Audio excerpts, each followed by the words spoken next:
அனைவருக்குமே வணக்கம். சற்று முன் கிடைத்திருக்கக்கூடிய ஒரு மிக மிக முக்கியமான செய்தி ஒன்று வெளியாகி உள்ளது. சற்று முன் பாலியல் விவகாரத்தில் பிடிபட்டார் அந்த சார். வீடியோ லீக் இது மாதிரி பார்த்தீங்கன்னா செய்திகள் வெளியே இருக்குது. ஸோ ஏற்கனவே தெரியும், அனைவருக்குமே தெரியும், அண்ணா பல்கலைக்கழகத்தில் நடந்த பாலியல் தொந்தரவின் அடிப்படையில் அதிரடியாக குற்றவாளியாக கைது செய்யப்பட்டு இருக்கக்கூடிய ஞானசேகர் அவர்களுக்கு ஆயுள் தண்டனை 30 ஆண்டுகள் விதித்த நீதிமன்றம் இப்போ அதிரடியாக பார்த்தீங்கன்னா அவர் கொடுத்த வாக்குமூலத்தின் அடிப்படையில் இப்போ அதிரடியாக பார்த்தீங்கன்னா உதயநிதியுடைய பேர் ஏற்கனவே அடிபட்டு இருந்தது. இதில் உதயநிதியுடைய நெருங்கிய நண்பராக தான் ஞானசேகர் அவர் இருக்கார் அப்படின்ற மாதிரி ஒரு பேச்சுவார்த்தை நிறைய கட்சிகளும் பார்த்தீங்கன்னா இவர் மீது குற்றச்சாட்டுகள் வைத்திருந்தாங்க. ஸோ இந்த நிலையில் இப்போ அதிரடியாக பாலியல் விவகாரத்தின் அடிப்படையில் தகுந்த ஆதாரம் சிக்கிருக்கு. இப்போ மாணவி கொடுத்த ஆதாரத்தின் அடிப்படையில் தான் இப்போ உதயநிதி ஸ்டாலின் அதிரடியாக கைது செய்யப்பட்டிருக்காரு. அந்த சார் உதயநிதி தான் அப்படின்ற மாதிரி இப்போ பார்த்தீங்கன்னா தகவல் வெளியே இருக்குது. இப்போ அதிரடியாக உதயநிதி ஸ்டாலின் அவர்கள் டெல்லிக்கு தூக்கி சென்றதாக ஒரு பரவலாகவே பேசப்பட்டிருக்கு.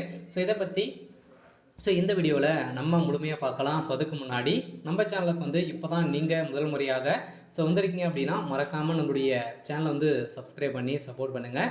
ஸோ வாங்க வீடியோக்குள்ளே போகலாம்.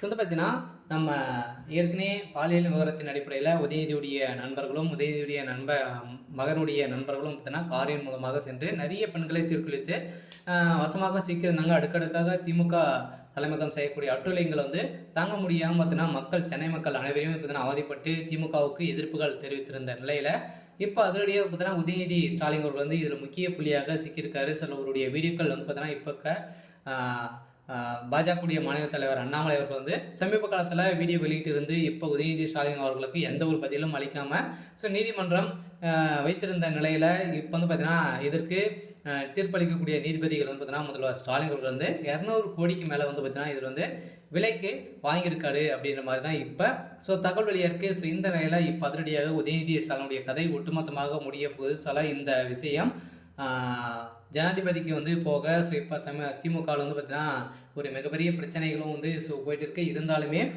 தமிழகத்தில் ஆட்சி நடத்தக்கூடிய தகுதி திமுகவுக்கு கிடையாது அப்படின்ற மாதிரி தான் இப்போ வெளியிட்டு இருக்காங்க. இந்த நிலையில் தான் அதிரடியாக பாலியல் விவகாரத்தின் அடிப்படையில் குற்றவாளி ஞானசேகர் கொடுத்த வாக்குமூலத்தின் அடிப்படையில் உதயநிதி ஸ்டாலின் ஒரு அதிரடியாக கைது செய்யப்பட்டிருக்காரு. பார்த்தீங்கன்னா இதில் தகுந்த ஆதாரங்கள் சிக்கியிருக்கு. அதே மாதிரி திமுக இருக்கக்கூடிய முக்கிய புள்ளிகளாம் இதில் சிக்கியிருக்காங்க.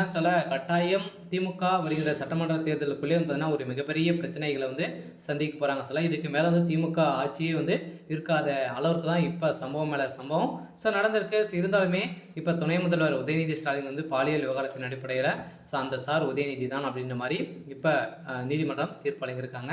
சரி, ஓகே. இன்னைக்கான அப்டேட் பார்த்தீங்கன்னா இதுதான். மறக்காமல் நம்மளுடைய சேனலை சப்ஸ்கிரைப் பண்ணி சப்போர்ட் பண்ணுங்கள். தேங்க்யூ.